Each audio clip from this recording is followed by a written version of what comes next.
is Colbert Tech Repair, where you get everything tech, news, gaming, and nerd related, and my microphone didn't seem to be working there. But today is Friday, and you know what that means? It's time for some tech news. So let's get started with some news out of Florida. A man has been fined $48,000 for driving around with a phone jammer in his car.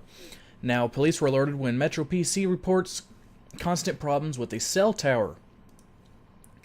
Now, Mr. Humphreys was frustrated with people making phone calls in their cars, and despite it being perfectly legal in Florida, he allegedly did what few right-thinking people would have done. He put a cell phone jammer in his car all the time for 16 to 24 months, so it could have been 2 years. The FCC said it only caught up with him after Metro PCS reported problems with a cell phone tower on Florida's I-4. The darn thing kept failing every morning and evening. The FCC thought this too odd, so its operatives did what you've seen in a lot of movies. They organized a stakeout. They just wanted to monitor the waves. And what they found was a strong wideband emission, and they were being emitted from a blue Toyota Highlander. They felt something was amiss, and the sheriff stopped the car in May last year, and their two-way radios gave out. So the FCC said there was a jammer in Humphrey's car, and he declared that he simply didn't like people talking on their phones in their cars. He said that the jammer would only work. He thought the jammer would only work around 30 feet. It's unclear which specific jammer was used, but he was using one. And the jammers are not legal. They could interfere with vital communications just at the time they're most needed. Indeed, the FCC says this jammer was capable of jamming cellular and PCS communications in at least 3 frequency bands: 821 through 968, 1800 through 2006, and 2091 through 2180 megahertz. The FCC is asking that Humphreys pay $48,000 for unauthorized operation of a jammer, use of an illegal device, and causing intentional interference. Now, the jammer itself costs about $100, but they're wanting him to pay $48,000. So, I think that might be a little bit too much to pay, but you know, it's like they said. The moral issue is that it's just very dangerous, which I do agree with. It is very dangerous for police and people who are stranded and ambulances not be able to use their communications, but $48,000 is a little steep, and they're only giving him 30 days to pay, so I don't think he's going to make that date. Windows XP has been staying strong despite end of support. XP still accounted for 26% of all desktop OS traffic, tracked last month by net applications. You can see 48% of the PC market is using Windows 7, 27%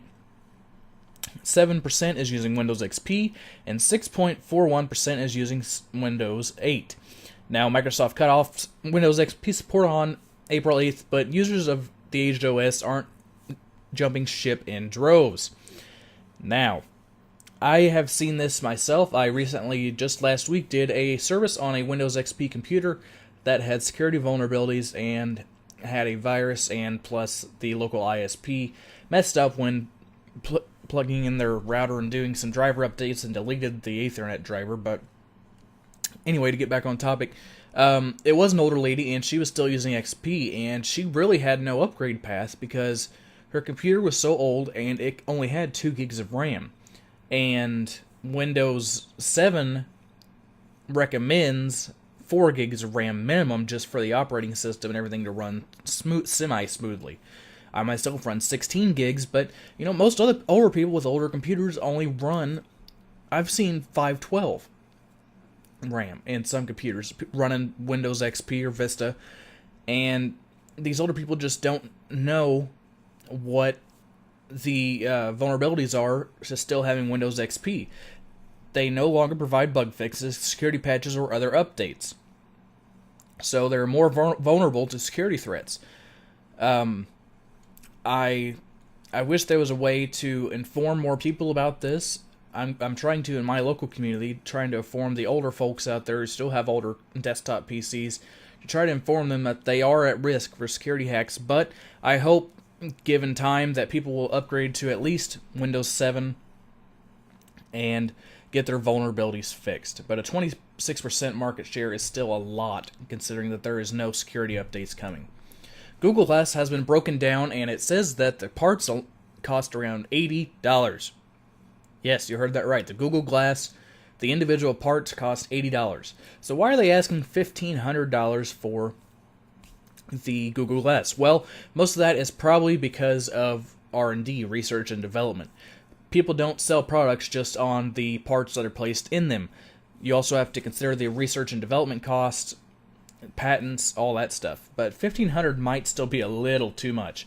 They said that the single most expensive card inside the Google Glass is a Texas Instruments OMAP 4430 applications processor, which costs about $14, with a $6 camera, a $3 display, and 16 gigs of NAND flash memory from Toshiba at $8.18. Google Glass parts come in at a total of $79.80.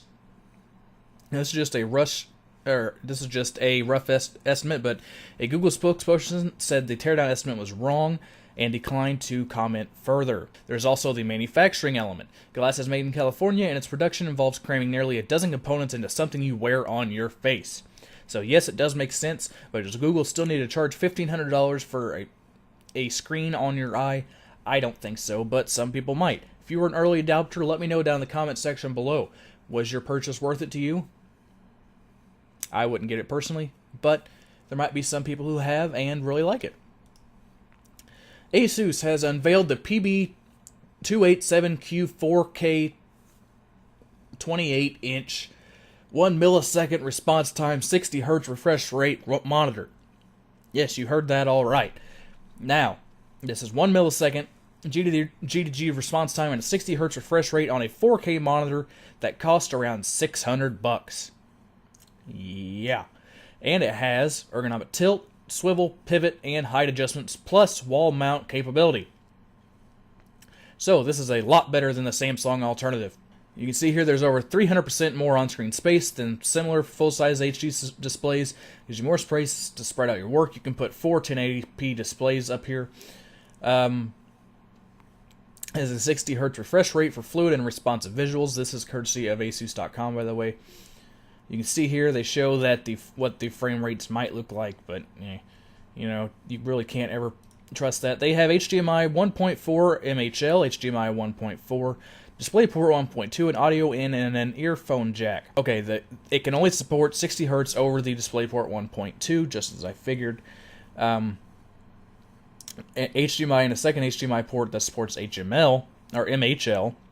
And you can also use MHL with HDMI connection to view content from your mobile devices. You can do picture-in-picture with this monitor. It has a reading setting, a dark room setting, scenery, theater, sRGB, providing the best performance for graphics, gaming, night view, and standard. It has plus splendid technology, low blue light, vivid pixel, and flicker-free technology. You can see here it has a height adjustment on the bezel, it has a swivel, a tilt, and it can pivot 90 degrees. And I believe, yes, it also has a VESA mount on the back. And this all comes in at a price point around $600 to $650. So this is a lot better than the Samsung version that you've seen Linus Tech Tips review.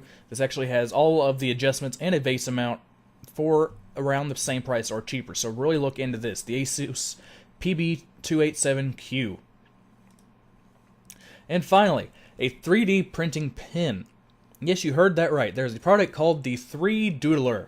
And what it does, it draws heated plastic using ABS or PLA, and which cools and solidifies into a strong, stable structure.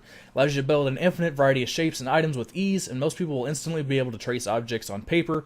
With only a few hours of practice, you'll be able to make far more intricate objects. They ship globally.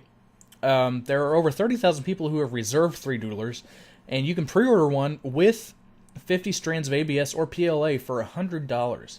So I myself would not be interested in this, but it is a 3D printer and a pen per se. You can see here there's this little fan here, and that helps to cool down the pen itself and probably the extruder. Shipping is $15 or under, excluding the plastic, so it would probably be around $115 to $120 to get this shipped to your house. I mean, it's a neat concept, but I don't really see what people could do with this. I mean, you can see these pictures here. They made a shitty-looking dog, and actually a pretty neat-looking dragon, but you can see just how stringy everything looks. It looks like, if you look at a open body, like the blood vessels in the body, that's kind of what it looks like. So it's not very good to look at. But maybe this would be good for teachers to teach people what 3D printing is all about and how to print with plastic. Alright guys, this has been Colbert Tech Repair with Friday's edition of Tech News. If you liked, give it a like. If you didn't, feel free to give it a dislike. Also, if you haven't yet, please check out my video about my Patreon campaign. It'd really help out if you could donate and help out the channel, and there are some excellent benefits to doing so. You can find me here on YouTube, you can find me on Twitter at TankoBear92, and you can find me on Facebook at facebook.com/Colbert Tech Repair. See you guys next time.